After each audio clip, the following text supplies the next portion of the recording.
It has been a long time since we have done any sort of a road trip or put up any content on the channel. That's about to change today, as we're doing a traditional DroneOCan road trip with no destination, no goals, just let's see what we can find. And we're starting here in the small town of Keoma, Alberta, just outside the Keoma Community Hall, established in 1925. Let's go!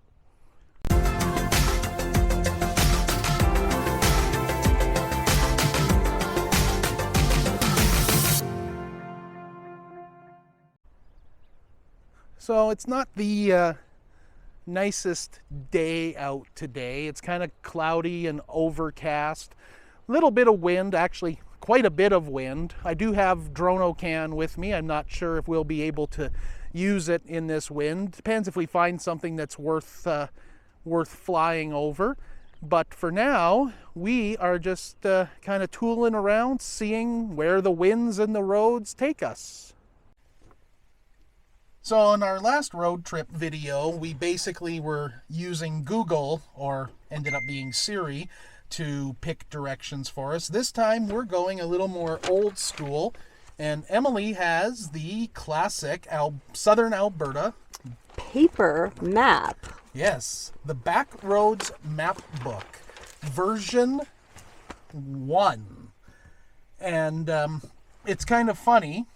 Most people always want to have an updated map, and I'm a fan of navigating from the oldest maps possible, because for some reason map companies take things off the map when they disappear, whereas we like to try and find things that have disappeared or might still have some remnants of things that have disappeared. So I don't want an updated map. I want a map that's showing me where all the rail lines and towns are, even if they're not there anymore. So that's why first edition Southern Alberta Backroads Mapbook, that is pure gold for doing exploration such as this. Yeah, so we're just gonna kind of flip through here and see what strikes our fancy. We've done quite a bit of exploring, mostly east of Calgary, north and east, in the Badlands, an area that we love. So we'll have to see if anything sticks out that we haven't been to. Because, I mean, we just kind of, we don't know what we want to look for. We're just going to see if there's anything where it looks like the road bends in an interesting way, or an old rail line, or what did you just find? There's a dam over near Horseshoe Canyon, Anderson Reservoir Dam. Never been there. Yeah, well, that might be a worthwhile destination. We'll check that out. And, of course, I've got the GPS loaded with a bunch of geocaches to see if any of those highlight some unique locations. And Mabel looks like she's ready to roll, so I guess we better start driving. We got a bit of a late start today. I had to go into work for a little bit this morning, so we didn't get a super early start, so time's a-wasting. Let's roll. This area looks kind of interesting down in here.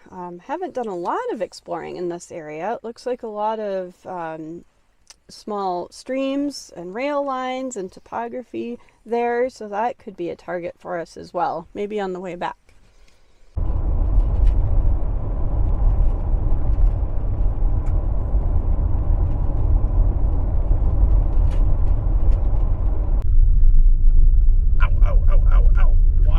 Roads. Ow, oh geez. So we saw this radar dome off in the distance and decided to take a little detour here to check it out. It looks very similar to the one in Alsace, which, hey, convenient enough, we actually did a visit to, I don't know, a couple years ago or so. So this is where I have to try and remind myself to put one of those little things up in the video to check that one out. Not sure, this one looks newer, so might still be actually in use. I'm not sure what this is for, weather or no clue. Again, we pride ourselves on our lack of research. There we go, Environment and Climate Change Canada. It's the Strathmore Weather Radar. So that's interesting. Never really driven up close to it before. And I'm trying to get it into to pan up here, and it's not doing it. Ah! Hey, look at that. It works so much better when I put the camera in the right mode. Shows you how long it's been since we've made any sort of video. There we go. The Strathmore Weather Radar.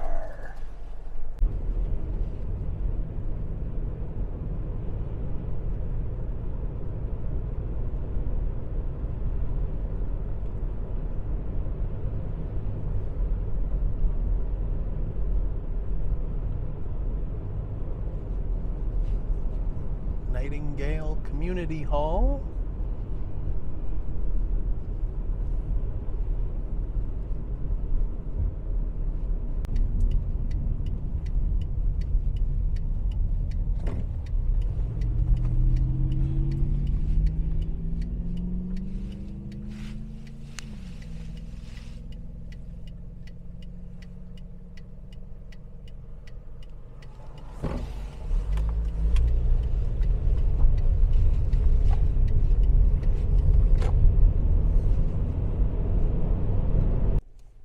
So we are in the hamlet of Hamlet. Not much of a hamlet, a couple farmsteads, homes around. The thing that looked interesting on the map, and surprisingly is still on the map, is this abandoned rail bed, which is right here. There's so many of them down in this little lowland. So just up, I don't know, a couple 100 meters or so is Baintree, and they have a rail line too. It's split coming out of Harriet, and so now there's twin rail lines. So this is the first of them. You can definitely see where it cut through the area. Not much left now, just the raised bed. And the funny thing is that on the right side of the road, you can clearly see the abandoned rail line. Whereas off on the left side of the road, it is completely obliterated, and there is absolutely no indication that there was ever a rail line through this spot. Yeah, this looks like it could be the other rail bed cutting through here, perhaps. Yeah, right there. Oh, yeah. Oh, right here, there's some evidence of the... Definitely was the rail bed. wow. The ballast is all still there on this side. And the ballast is all still there on that side. So it's fenced off. I don't know if the rail line still owns it or if it's been taken over by private interests, but that's the abandoned rail bed at Baintree. So we made it through this little creek valley that looked interesting with all the rail lines. So now we can decide if we want to continue and follow the other side of that rail line over in Tudor. And there's something marked on the map called Chimney Hill and Monument Hill and Rock Springs. We can do that. We can pick our way over and then kind of skedaddle up to Rosebud, which we know is a great little town. Yeah, that works for me. I have no plan. All right, we'll just see where the road takes us. Oh, no, not yet. Okay. This looks kind of interesting. If we see Tudor, I don't know what's there. We can cross over the highway, go up to Rockyford, which we know is a neat little town. And this road coming out of Rockyford through this creek valley looks quite interesting. Really windy. Lots of creeks and topography there, which will take us into Rosebud the back way. So we are in Tudor. Now I was going to put the drone up because we have a chance to see Monument Hill and Chimney Hill and the abandoned rail bed, but it's a little too windy for that, I think. But there is your proof. We are in Tudor, such as it is. This road is marked as no exit, so I don't really think there's anything down there to see. So we're just going to head north from Tudor here into Rockyford, and then head east out of Rockyford and check out that little valley that Emily found on the map. So that's Rockyford up ahead of us, but we are not going to go all the way into town. Instead, we're going to cut across here and head east on this Township Road 262 and see what we can see and see what we can see. Look at Rockyford there over to the west. We're gonna take a right. Okay, turning right at the T intersection here.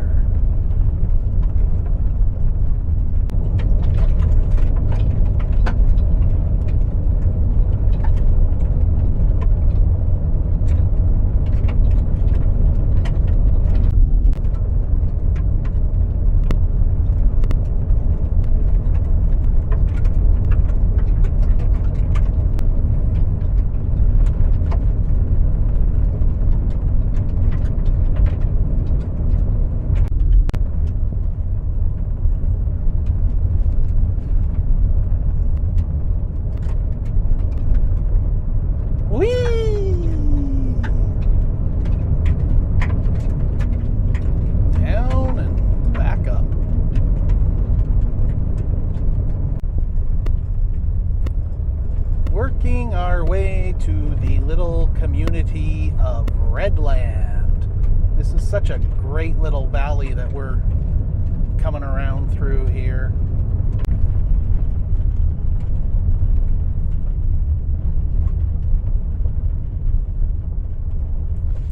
We have come through this area before, found a couple geocaches down here, so this is not exactly uncharted territory for us.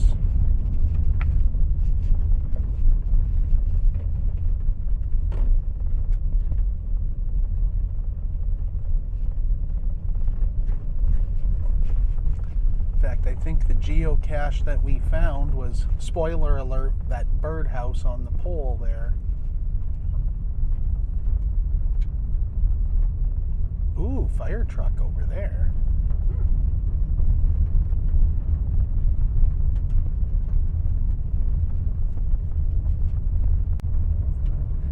Given the interesting terrain down here in the valley and that we're a little more sheltered from that wind, I think I'm going to throw the drone up here just to get some landscape shots. I mean, it just is such a neat river valley here.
Welcome to Rosebud, Alberta, home of the famous Rosebud Dinner Theater. Very windy here still. I don't know if you'll be able to hear me over the wind. Hopefully the windscreen / dead cat does its job, but this is downtown Rosebud. So behind me is the old Rosebud Hotel, which is now home of the offices for the Rosebud Theater. Rosebud's a very artisan town, very cute, very quaint. So it is still home to a grain elevator, this former Alberta wheat pool elevator here in Rosebud. I don't find it to be the most photogenic elevator, mainly because all the inner workings of the leg are exposed up at the top, but it does have a great Alberta wheat pool logo, which is always nice to see. They've really disappeared from the landscape. Give you a better look at the Rosebud Hotel there in downtown Rosebud, and the DroneOCan mobile that we've got with us today. I mean, Rosebud is nicely situated here in this little valley. Really beautiful little town, one that we really should come out and explore in more detail sometime and actually attend a show here, but neither of us have ever done that yet. Always something happening here. The place is always hopping, it seems. And it's nice. It's one of those towns that have made an effort to embrace their history and talk about where they came from, and it's just nice to see whenever a community embraces its past. And I'm sure I've talked about this before on a previous video or during a previous visit, but this windmill that you see here was originally located in Dead Man's Flats, Alberta, and was relocated here. It was originally part of a motel, and in fact, well, I don't know if you can still see it. There used to be the motel room number on the outside of it, but great little piece of history that got relocated here to Rosebud. Another look at the windmill here in Rosebud.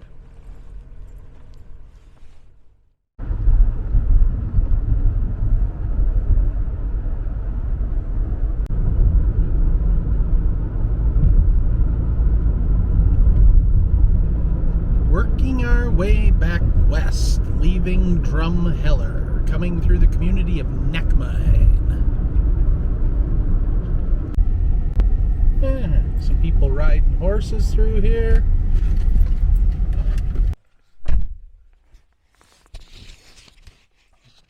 So as we were driving through Neckmine, Emily saw a sign for a garage sale, so naturally wants to stop and check it out.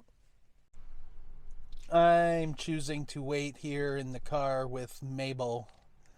I can see if there's anything that looks exciting from here. So going to attempt a geocache that's located on private property. It says the property belongs to the cache owner, and it said, come see our newest town resident. So let's see what we got. Okay, wow. Mr. Sasquatch. It says the cache is chained to the item, and yes indeed, if you look through there, there it is. It's a piece of sewer pipe or metal sewer pipe. Very cool. And I'm staring at a Sasquatch's ass. So that's kind of an interesting angle. Shooting between the legs of the kokanee Sasquatch and signing us in.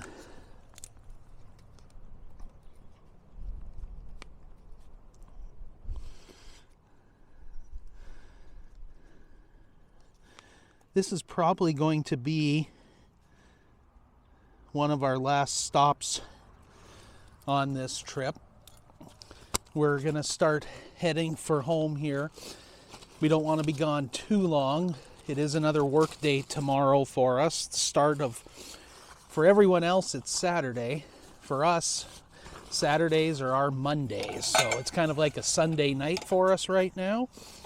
So we want to get home and take care of stuff at home that we need to do. So that was a good last stop. I should make sure I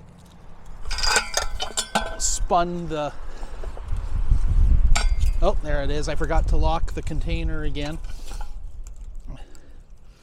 The combination lock is, or the combination is marked on the cache page. So make sure that's properly secured again before I put it back. That was fun. You just never know what you're going to see when you come on a road trip with us. And I'm locked out of the car. Okay, so I lied.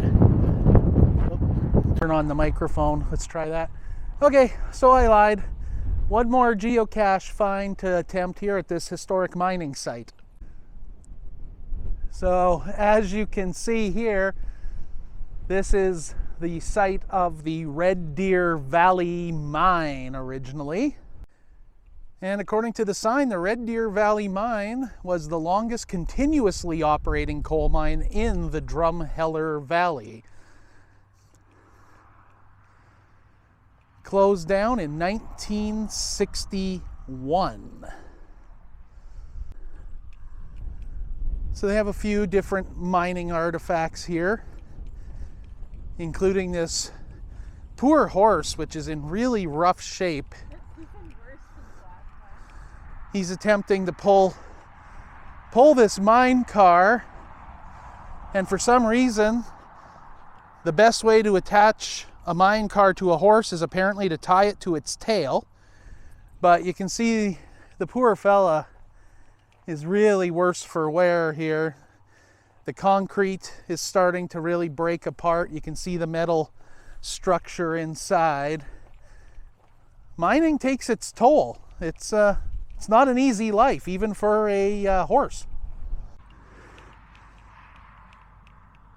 So the geocache is hidden on, it's called Coal Train, so I'm assuming it's somewhere on this coal train. Now we just have to try and see if we can find it. Sometimes these things are real challenges to find, because there's so many places they could be hidden.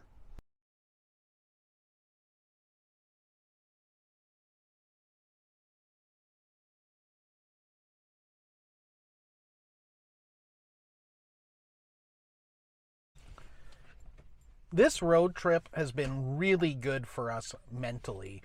One of the reasons why we haven't been doing a lot of videos is we just have not been leaving the house very much. I started a new job this year. I'm working purely commissioned sales now, so we only get to eat whatever I kill, essentially. And so there's been a bit of stress with that and learning a new position.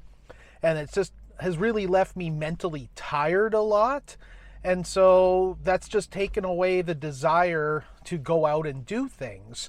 You combine that with the high gas prices we've been seeing, and a road trip like this, when you're not sure how much money you're going to make, is really an unnecessary expense. It's not like we make any money from our channel, so it's just been one of those time frames, and it's kind of sad and almost ironic that while you're mentally struggling or mentally dealing with a lot of things and you're mentally tired, that's when you need road trips like this the most, to get out there and cleanse the mind and free the soul and do all that good stuff. And so it's been really good for us to get out here. It's felt very refreshing to be able to come out and just explore again and enjoy ourselves. And so I appreciate the patience of everyone who's perhaps been waiting for new content and not getting it, because we just haven't been able to do that. And hopefully as we adjust to our new schedules and my new role and things like that, we start to feel a little more like we can go out. So appreciate you very much for watching, and we've had a really good run of new subscribers lately, which is fantastic. I'll put the scroll up here for all the new subscribers who have made their subscriptions publicly known. That's fantastic. I hope you enjoyed our little road trip, so thank you for watching. We do appreciate it, and we will see you on the next video, whenever that happens to be.